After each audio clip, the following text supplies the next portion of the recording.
mensagem, que seria o paradoxo da escravidão, ou a contradição da escravidão. Há uns 5 anos atrás, talvez até mais, 6, 7 anos, eu trouxe uma mensagem que falava do paradoxo da cruz, onde nós observamos que, entre outras coisas, as contradições da cruz, é que a cruz afugenta, mas também atrai. Que a cruz é sinal de derrota, mas também de vitória.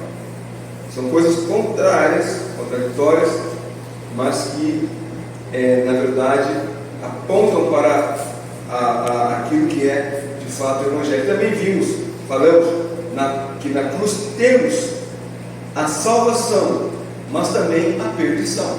Aqueles que rejeitam o Evangelho de Jesus Cristo estarão eternamente perdidos. Então, o paradoxo é isso, é uma figura de linguagem, uma figura de pensamento que consiste na expressão de uma ideia que contrasta, ou que há oposição, mas que, além de conter em si a contradição, uma incoerência, por apresentar elementos que se contradizem, no caso aqui, tanto da cruz como nós vamos ver da escravidão, ela nos traz uma verdade que deve ser aplicada no coração de cada um de nós. Muitas pessoas, hoje nem tanto, mas ainda existe, mas eu lembro que muitos anos atrás, as pessoas elas declaravam que a Bíblia estava repleta de contradições, usavam alguns versículos, uns textos que falavam alguma coisa,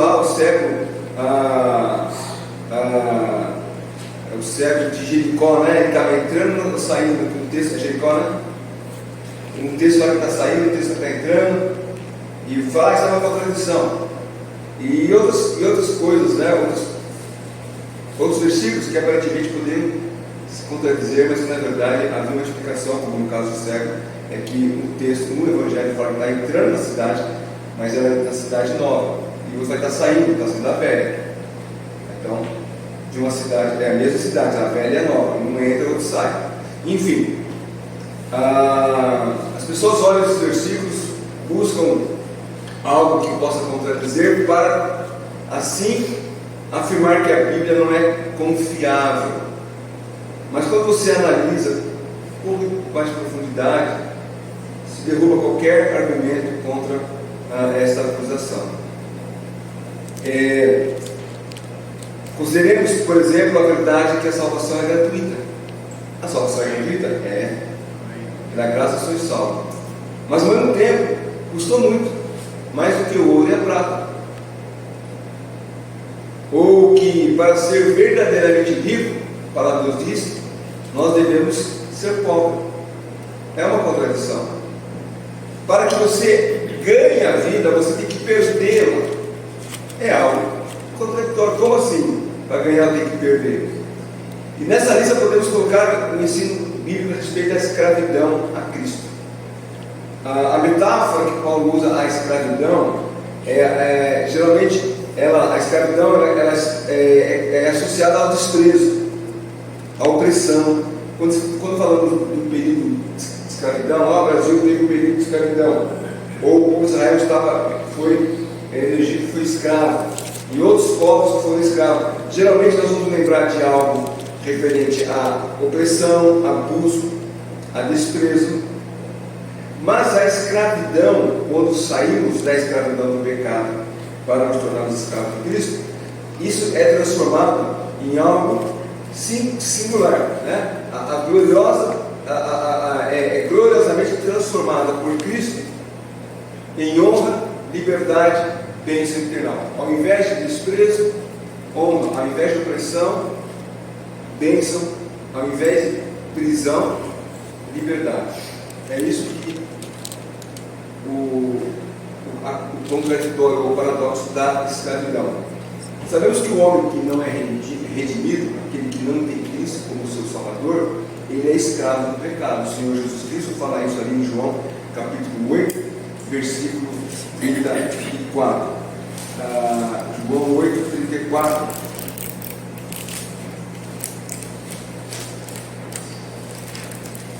Replicou Jesus: em verdade vos digo, todo o que comete pecado é escravo do pecado. O escravo não fica sempre em casa.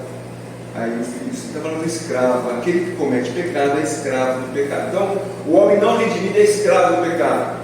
Ele é um miserável que permanece, é um miserável que pertence a uma raça decaída.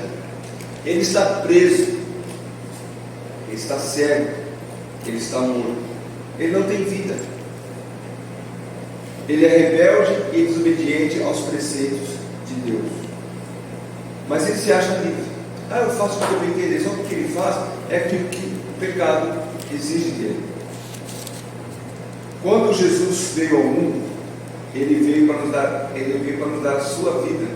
E veio dar a sua vida para resgatar-nos, a fim de que nós que também éramos escravos do pecado, passemos agora a convertidos. Nós que éramos perdidos, escravos, ele, pelo seu amor, por sua graça e pela misericórdia que demonstrou na cruz do Calvário, ele nos traz então vida, ele nos traz esperança. Nós que éramos por natureza desobedientes a Deus, nos tornamos obedientes a Deus.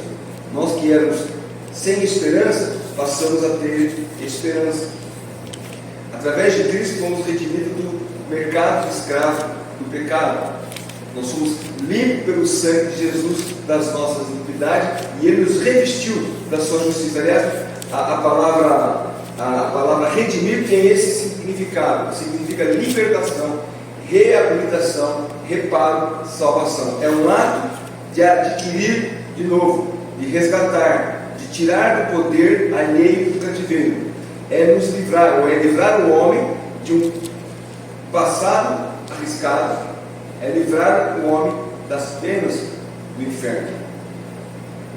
Então, quando nós falamos que Cristo veio e nos comprou no mercado, de escravos do pecado, Ele foi lá, essa imagem mesmo, que você já deve ter assistido em filmes, aí Escravo de Isaura, novela, outros filmes de escravidão, quando vai lá ou o próprio senhor, dono da fazenda, ou ele manda um capataz, alguém de confiança, fala: vai no mercado, eu quero que você compre escravos. Então ele vai lá e escolhe os escravos, no mercado de escravos. É ali que se comprava os escravos.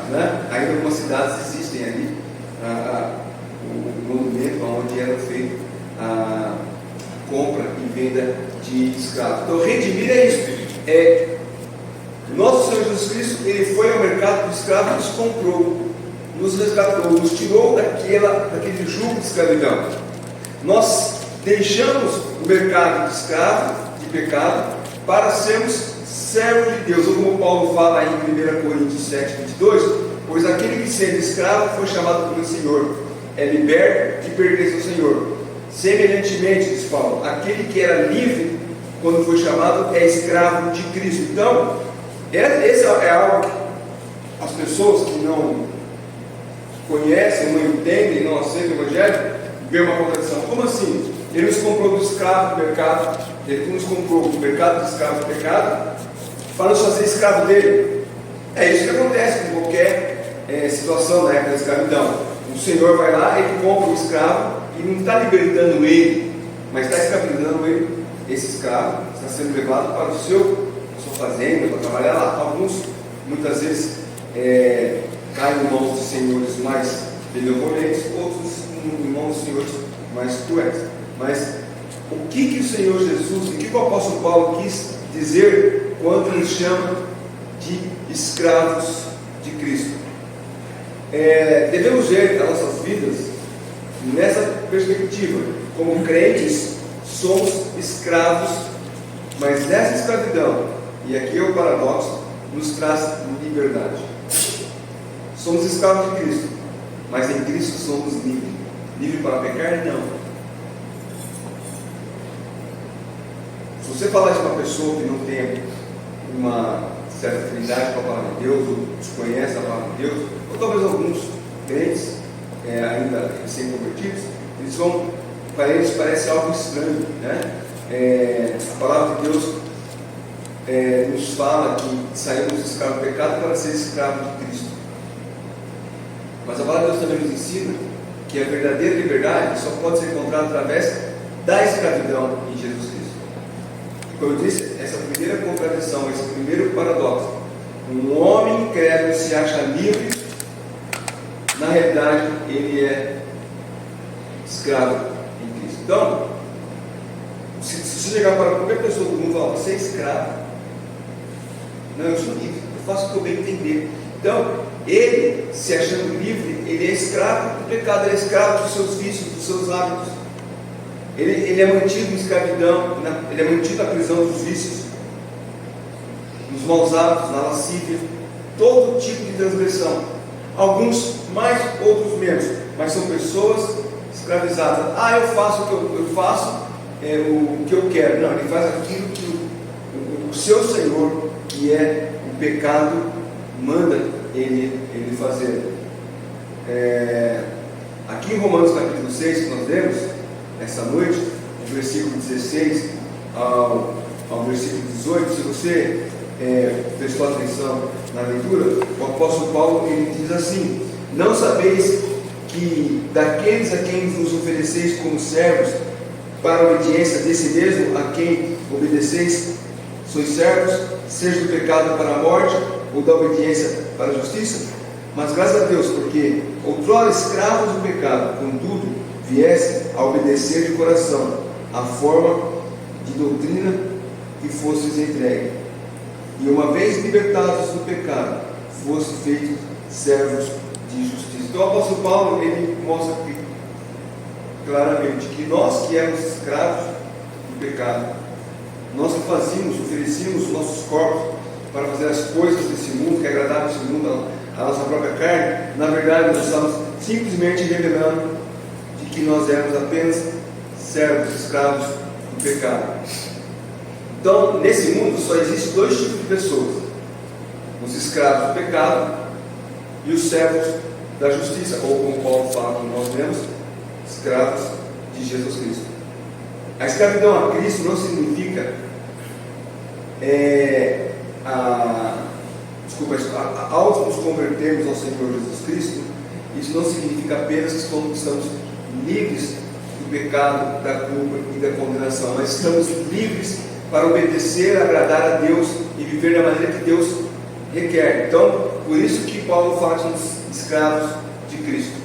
A escravidão de Cristo, ela não apenas nos livra do pecado e nos leva para o céu, eu sou de Jesus Cristo, agora eu vou para o céu, mas também nos compromete a Ele, para que, vivendo para Ele, nós vamos viver em obediência, buscando agradar em tudo, viver da maneira que Deus ensinou que nós vivêssemos. Qual é a maneira que Deus desejava? Ou qual é a maneira que Deus deseja que os seus filhos vivam? Em comunhão com Ele. Olha o que Pedro fala em 1 Pedro, capítulo 2, capítulo 2, 16. 1 Pedro 2, 16.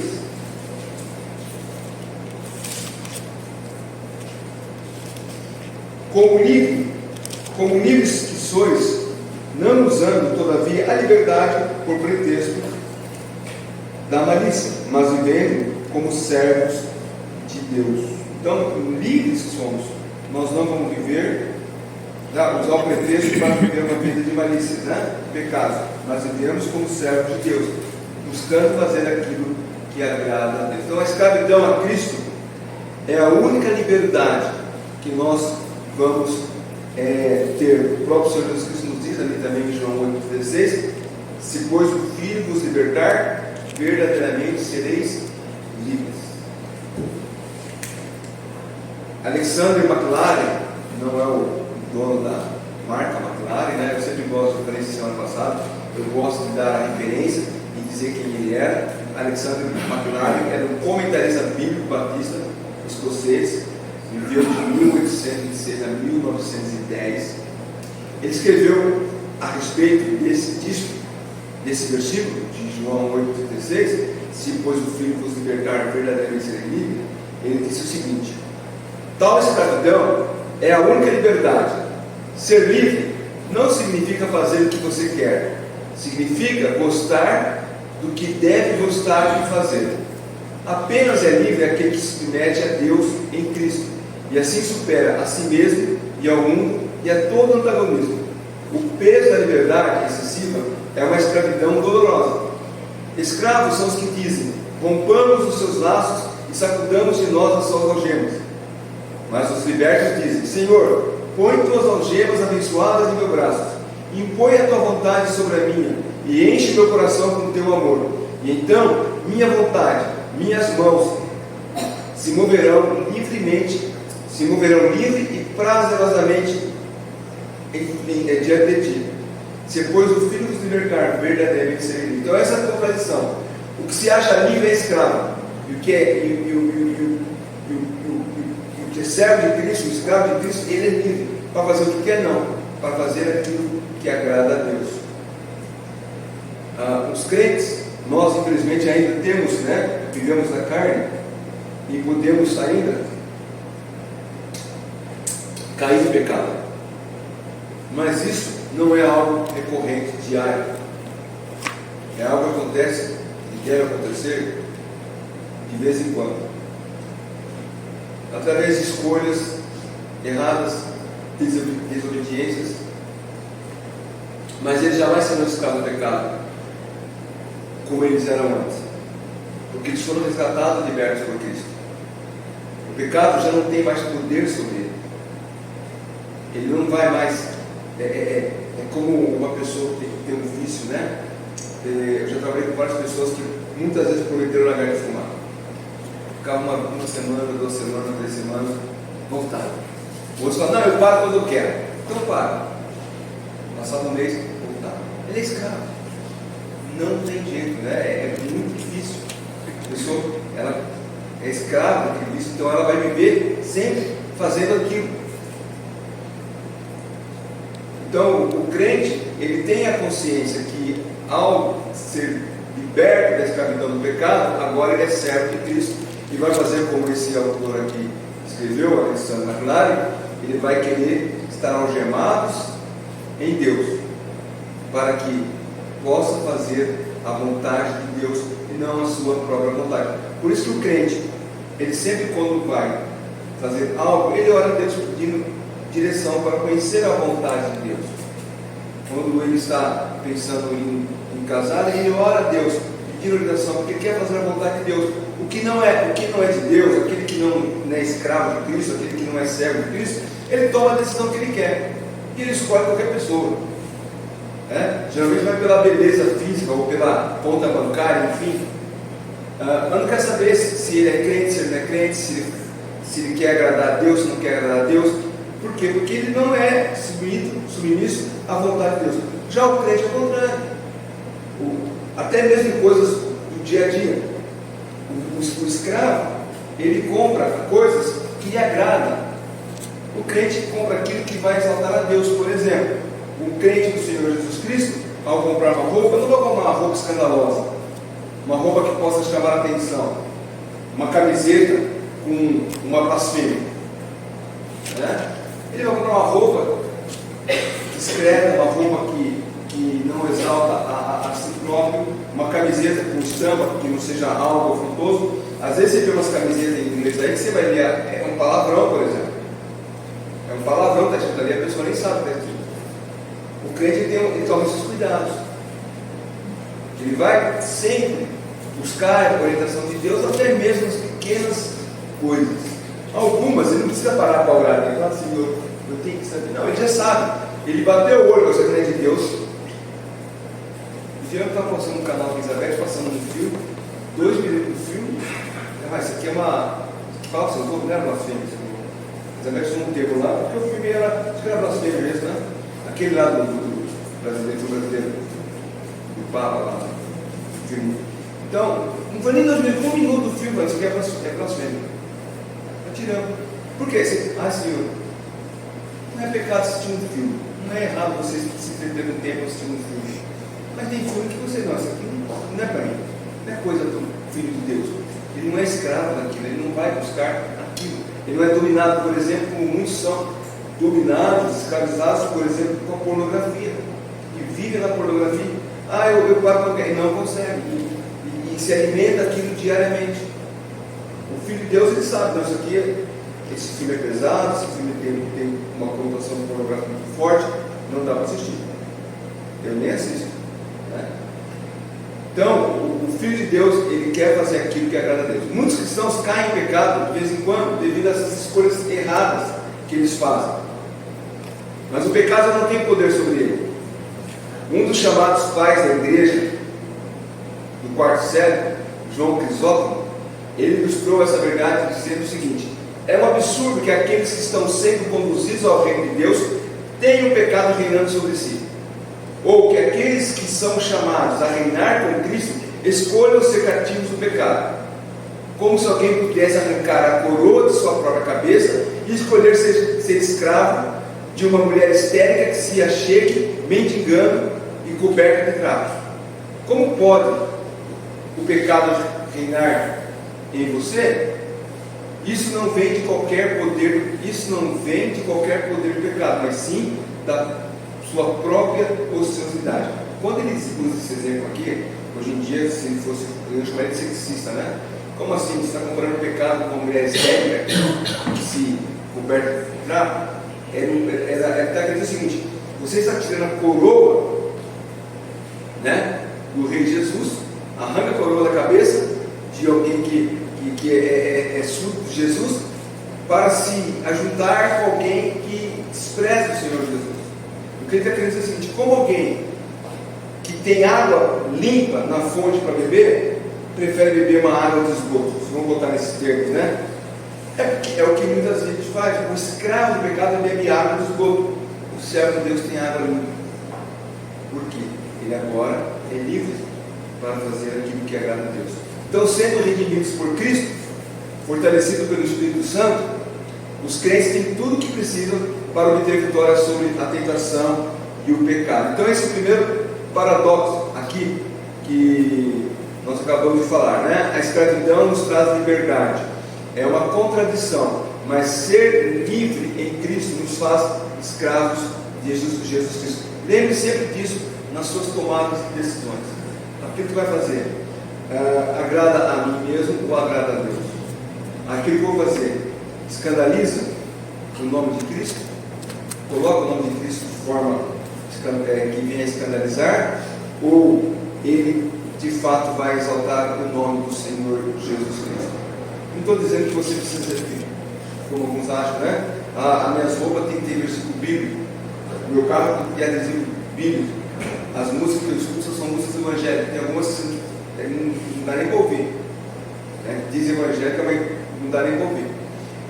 Não, você tem uma vida, você trabalha, você tem lazer, você tem diversão, mas tudo isso, sempre pensando: estou exaltando o nome de Cristo? Ou estou apenas satisfazendo o desejo da carne? Outra coisa que a escravidão em Cristo faz é que ele exalta a graça do próprio Senhor Jesus Cristo. Um escravo, ele dificilmente vai exaltar o seu Senhor. Pensando aí no Senhor duro, aqueles que colocavam o escravo no tronco, açoitavam. Como é que esse escravo vai exaltar o seu Senhor se esse Senhor o castiga por qualquer motivo? Mas o escravo de Cristo, ele exalta a graça de Cristo, porque a vida eterna não é apenas uma quantidade de vida que vamos ter lá na eternidade. Alguém pergunta: mas você fala que vai morrer, vai para o céu, vai viver eternamente. O que é isso aí? Aqui lá no céu eu vou viver uma vida sem fim. É verdade. Mas vida eterna não é apenas uma quantidade de vida, mas uma qualidade de vida aqui na terra, em que nós crentes desfrutamos bênçãos inesgotáveis, insuperáveis, já nessa terra, advindas do quê? Da comunhão com o Senhor Jesus Cristo.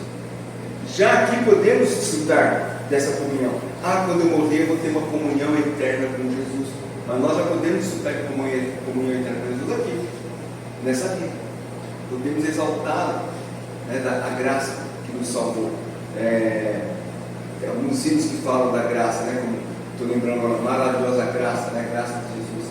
É algo que nós cantamos mesmo, nunca dá certo, né? Graça maravilhosa de Jesus. Ou aquele que nós cantamos, graça, irmão, quando chegar ali, né, perguntar, foi graça. Eu lembro que uma vez que nós começamos a cantar esse cântico, a Elizabeth falou assim: mas esse cântico é errado, porque ele fala: conta nos irmãos como você chegou aqui. Que dá a ideia de que eu cheguei aqui pelos meus méritos próprios, meus amigos.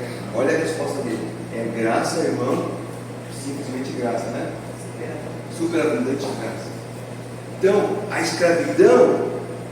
escravidão em Cristo exalta a graça do nosso Senhor Jesus Cristo. Então, como eu disse, nós não somos salvos para esperar uma vida eterna, não somos salvos para aguardar a eternidade, mas somos salvos para vivermos desde já a eternidade, desfrutando da doce companhia do Senhor Jesus Cristo desde já. Isso é graça. Ele nos salvou e fala: agora eu quero ter comunhão contigo diariamente, eu quero caminhar contigo diariamente, até o dia em que te levar para morar comigo eternamente. Eu, quando penso nisso, algumas pessoas acham que o Senhor Jesus veio nos salvar e falou: agora vocês se virem até chegar à eternidade, se arrumem de qualquer jeito aí. E eu sempre lembro, desculpe a analogia que eu vou fazer, mas uma vez eu vendo o que eu vou falar para vocês, eu pensei nisso aí. Sabe aquele brinquedo do parque? Não sei se chama, twist, aquele que as pessoas ficam sentadas, o negócio está balançando de um lado do outro. Twist que chama? As pessoas dentro segurando tudo quanto é jeito, alguns escapam, caem lá no meio, né? Eu falei assim: é isso aí. Tem crente que acha que Jesus veio no mundo e falou: ó, eu te salvei, agora se segura na cadeira e aguenta até o dia que eu te buscar. Não. Ele fala: não, eu te salvei para a eternidade, mas eu quero viver com você diariamente uma vida abundante. Vida abundante não é uma vida farta de dinheiro, né? Às vezes a vida abundante farta de dinheiro, tá? Você entendeu a analogia, né? A vida abundante vai fartar dinheiro. Uma vez perguntaram para um mineiro: sua vida é farta? A minha vida é farta. Farta comida, farta dinheiro, farta tudo, né? Desculpa, cara, você é mineiro. Mas é brincadeira. Vida abundante não é falta, falta de dinheiro, não é falta de saúde. Tem muita gente doente que tem uma vida abundante, enquanto o outro não tem doença alguma e não tem uma vida abundante. Vida abundante significa viver desfrutando da companhia diária de Jesus Cristo. Por isso nós sempre batemos na tecla: ler a Bíblia, orar, meditar na palavra de Deus, se possível frequentar os cultos. Você não vê um culto para poder encher o tempo, para tirar uma fotografia, olha como a igreja estava cheia. Você vê um culto para adorar a Deus. Quem é casado, né? Ele sai para trabalhar e ele volta para casa, porque lá está o quê? A pessoa amada, a sua esposa, o seu esposo. Eu quero voltar para o convívio do meu esposo. Aquele que realmente casou o Senhor, ele ama a sua esposa, ama o seu esposo, ele sempre tem o desejo de voltar para casa. Eu sempre falo assim para Elizabeth por semana: toda vez que eu saio de casa, eu estou voltando para casa.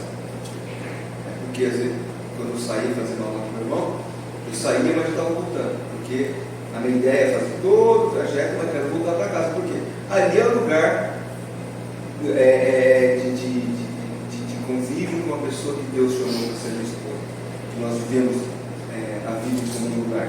E o crente deve vir à igreja porque aqui, no templo, porque é aqui que Deus nos chamou para a comunhão com Ele e com os irmãos. Então, vida abundante é uma vida desfrutada da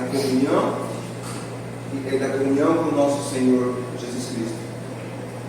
E isso demonstra esse caráter amoroso de Deus, porque nessa nossa escravidão, que é uma verdadeira liberdade, Ele nos capacita, por sua graça, a vivermos com Ele para Ele. Ele nos chamou, como eu disse, e nos falou assim: olha, agora você se aguenta aí até o arrebatamento, ou se você morrer, você vem para o céu, tá? Aí você vai desfrutar da eternidade. Ele não falou isso. Ele falou: olha, agora você é salvo, eu quero que você esteja comigo diariamente. Então Ele nos capacita a vivermos para Ele e por Ele. Agostinho de Hipona disse em um dos seus livros, o livro de Confissões, um livro de orações, ele diz assim: tu nos fizeste para ti mesmo, e nosso coração está inquieto enquanto não encontrar descanso em ti. Ou seja, Deus nos fez para Ele, e enquanto nós não estivermos nele, nós não vamos estar sossegados, nosso coração está inquieto. A pessoa que tem um pensamento contrário tem que rever e sondar o coração. Será que realmente eu sou salvo? Se eu não tenho prazer de estar em comunhão com Deus durante a semana, eu não tenho prazer de estar em comunhão com Deus na sua casa, com os irmãos, para mim ir às reuniões é uma chatice, para mim ler a Bíblia orar por dia é uma obrigação que foi imposta, né? Não é algo prazeroso. Então, alguma coisa errada, porque conforme diz Agostinho de Hipona, Deus nos fez para Ele, e o nosso coração não ficará sossegado enquanto não estivermos nele, encontro nele. Então, por isso que eu falo, quando eu falo para Elizabeth, quando eu saio de casa, eu estou voltando para casa, é porque enquanto eu não voltar para casa, eu não estou tranquilo. Então, quanto mais, isso é coisa de mineiro, tá? Eu não sou mineiro, mas é coisa de mineiro. Quanto mais, desculpa, Carlinhos, de novo, né? Quanto mais cedo eu saio de casa, mais cedo eu quero voltar para minha casa. O desejo de estar ali presente. E o crente é assim, ele tem esse desejo de estar junto com Cristo diariamente, não pensando como um castigo, como um enfado estar presente, como eu disse nas reuniões. Então, enquanto o mundo de pecado, o escravo, ele amaldiçoa o seu Senhor, o crente louva e exalta a graça alcançada em Jesus Cristo. O escravo do pecado, ele vive literalmente numa vida de desgraça. Romanos 7, versículo 24 e 25, o apóstolo Paulo diz: desaventurado o homem que sou, quem me livrará do corpo dessa morte? Graças a Deus por Jesus Cristo nosso Senhor, de maneira que eu, de mim mesmo, com a mente, sou escravo da lei de Deus, mas segundo a carne, da lei do pecado. Então, o apóstolo Paulo fala: o crente vive uma vida abundante, não uma vida de desgraça, né? Como Paulo diz aqui: miserável, desaventurado o homem que sou, ou algumas versões dizem: desgraçado o homem que sou. O crente não é desgraçado, ele é um homem agraciado. O crente ele vive uma vida de abundante graça. A escravidão deprime, a graça ela é entusiasmante, né? Entusiasmante, essa palavra, eu estava entusiasmática, né? Entusiasmática é alguém que tem asas, né? É entusiasmante você estar em comunhão com Deus, participar, poder viver realmente, você deitar à noite e pensar: Senhor, um dia nós seremos juntos eternamente. Semana passada nós fomos no sepultamento da tia Marina, e onde está meu pai, no mesmo cemitério. Aí eu peguei a Maria Eduarda e levei ela comigo para ver meu pai orgulhoso, né? Daí ela falou assim, eu falei assim: então meu pai está aqui, quer dizer, está aqui o corpo dele, está no céu. É porque ele foi bonzinho? Não, ele aceitou o Senhor Jesus como seu Salvador. Aí fui falando para ela do Evangelho. Aí nós paramos em frente assim, onde está lá no Brasil, em cima, né? Eu falei: cadê teu pai? Está aqui embaixo de você, já deu tudo, né? Viu? Eu falei: Senhor, eles são os ossos, né? Ele está na glória. Todos aqueles que a partir que conheceram Cristo como Salvador estão na glória. E isso é algo que nos devemos trazer entusiasmo, saber que um dia estaremos com Ele eternamente, e tudo isso aqui, né? Essas batalhas da vida, elas cessarão. Então a graça exalta, a escravidão exalta a graça que Deus nos deu por meio de Jesus Cristo. Lembre disso: o Senhor Jesus nos tirou do mercado de escravo, nos comprou com o seu sangue e falou: agora você é meu, eu quero que você faça a minha vontade. E como um escravo liberto, nós queremos exaltar essa graça. A escravidão também retrata a salvação. Como que o escravo pode ser salvo? Qual que é o maior sonho do escravo? Nós escrevemos liberdade, né? Ele quer se libertar. Então, o estilo de exercício foge.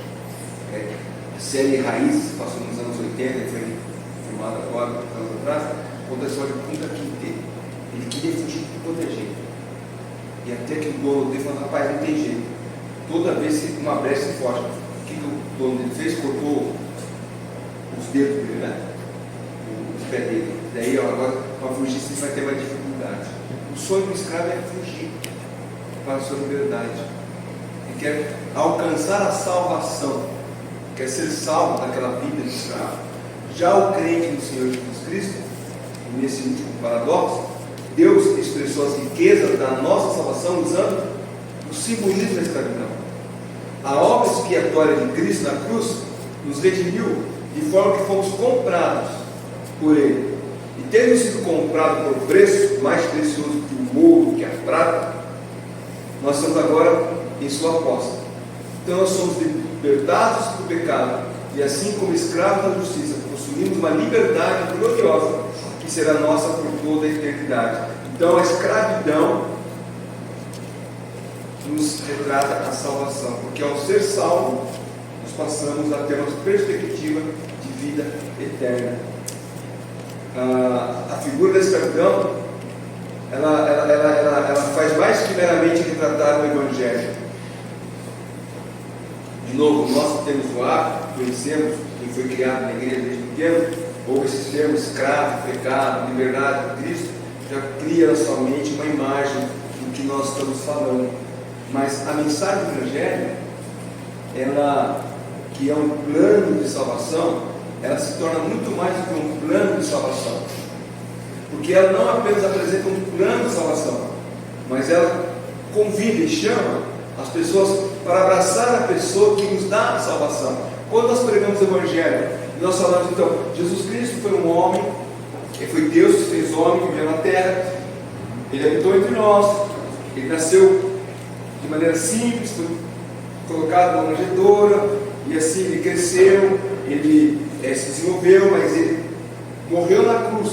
Ele morreu na cruz para pagar o preço do pecado, porque o pecado leva o homem à condenação, ao inferno. Mas em Jesus Cristo nós temos salvação. Isso é apresentar o Evangelho. Mas o que nós fazemos depois? Nós chamamos a pessoa para abraçar a pessoa. Você não quer abraçar Jesus Cristo como Salvador? Você não quer receber Cristo como seu Salvador? Então, o Senhor Jesus Cristo, ele, ao morrer na cruz para nos salvar, ele também nos chama para ser salvo. Porque fala, o que Jesus fez na cruz? Morreu para nos salvar dos nossos pecados. Certa a resposta. Mas você já é salvo dos seus pecados? Você já abraçou a fé em Jesus Cristo? Uma coisa é saber que Cristo morreu na cruz para nos salvar do pecado. Outra coisa é saber que eu já abracei a salvação que Jesus Cristo comprou por mim lá na cruz do Calvário. O Senhor Jesus Cristo, ao morrer na cruz do Calvário, ele se torna então o nosso Salvador. Mas como eu falei, a escravidão retrata a salvação. Ele não apenas nos salva e nós o chamamos por causa disso, chamamos ele de Salvador, mas também ele se torna nosso Senhor. E os dois não podem viver separados. Os irmãos já perceberam que às vezes a gente ora, não eu, mas muitos irmãos falam assim: Senhor Jesus, meu Senhor e Salvador. E muitas vezes Senhor. Por quê? Porque o Salvador é o Senhor. E os dois não podem viver. Você não pode dizer que Jesus é só teu Salvador, se ele não é teu Senhor. Ele é tão Salvador como Senhor. Ir verdadeiramente a Cristo é entregar-se voluntariamente o coração, a mente, a vontade e se dar por inteiro ao Senhor Jesus Cristo. Um mero culto de lábios, ele não faz a pessoa salva.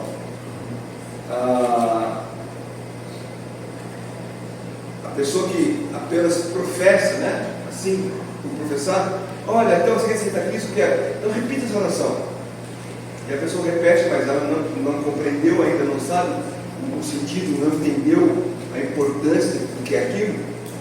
Aquilo não é de fato a salvação. Tito, capítulo 1, versículo 16, Paulo fala assim: no tocante a Deus professam conhecê-lo, entretanto o negam por suas obras.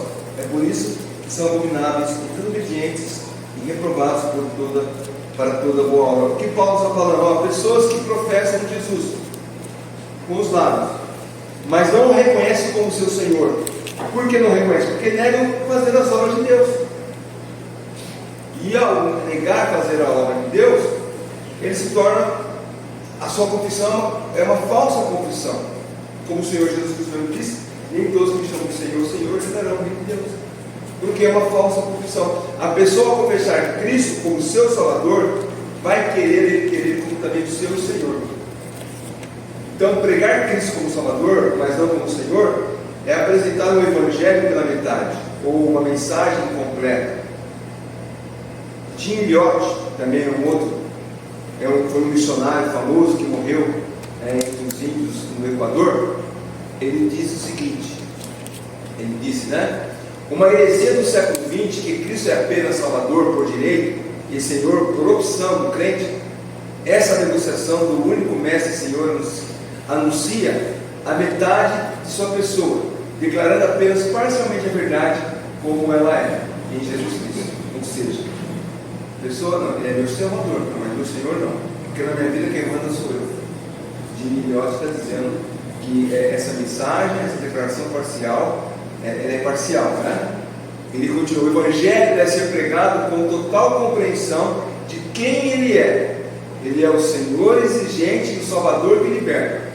A negação do Senhor e de Jesus Cristo é desobediência que, em todos os aspectos, torna flexível a exigência da parte de Deus, pois não faz dele Deus. Ou seja, a pessoa pode dizer, não, eu aceitei Jesus como Salvador, mas você vive para agora, não, eu faço a minha vontade, ninguém quer ver por isso.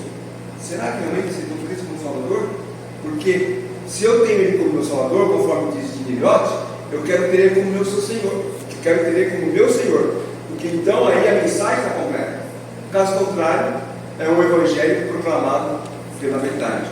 O Evangelho proclamado na sua totalidade necessariamente inclui o senhorio de Cristo. O apóstolo Paulo também fala lá em Romanos capítulo 10, versículo 9, Romanos 10, 9, se com tua boca confessar Jesus como Senhor e em teu coração crer que Deus ressuscitou dos mortos, será salvo. Então você confessa que Ele é seu Senhor. Os verdadeiros escravos de Cristo, já concluindo, os verdadeiros escravos de Cristo foram libertos do pecado e livres para praticar a justiça. Suas vidas são testemunho dessa realidade. Sendo salvos pela graça, foram criados em Cristo Jesus para toda a boa obra, conforme Paulo fala em Efésios 2, geralmente conhece o versículo 8, não, para a graça e salvo, a fé, isso não vem de vós, é dom de Deus, não de obras para que ninguém se glorie.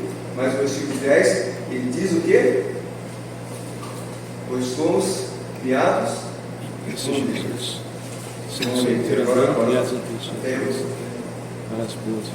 Quem fala ontem? O Marco falando? Pois somos feitura dele. Eu esqueci a palavra feitura, Quando você erra uma palavra, você não consegue. Somos feitura dele, criados em Cristo Jesus para as boas obras, as quais Deus de mão preparou para que andássemos nela. Então, o que confessa a Cristo como seu Salvador, o reconhece como seu Senhor e vai querer fazer a obra de Deus. Então nós devemos andar em obediência alegre, motivado pelo amor sincero ao Mestre.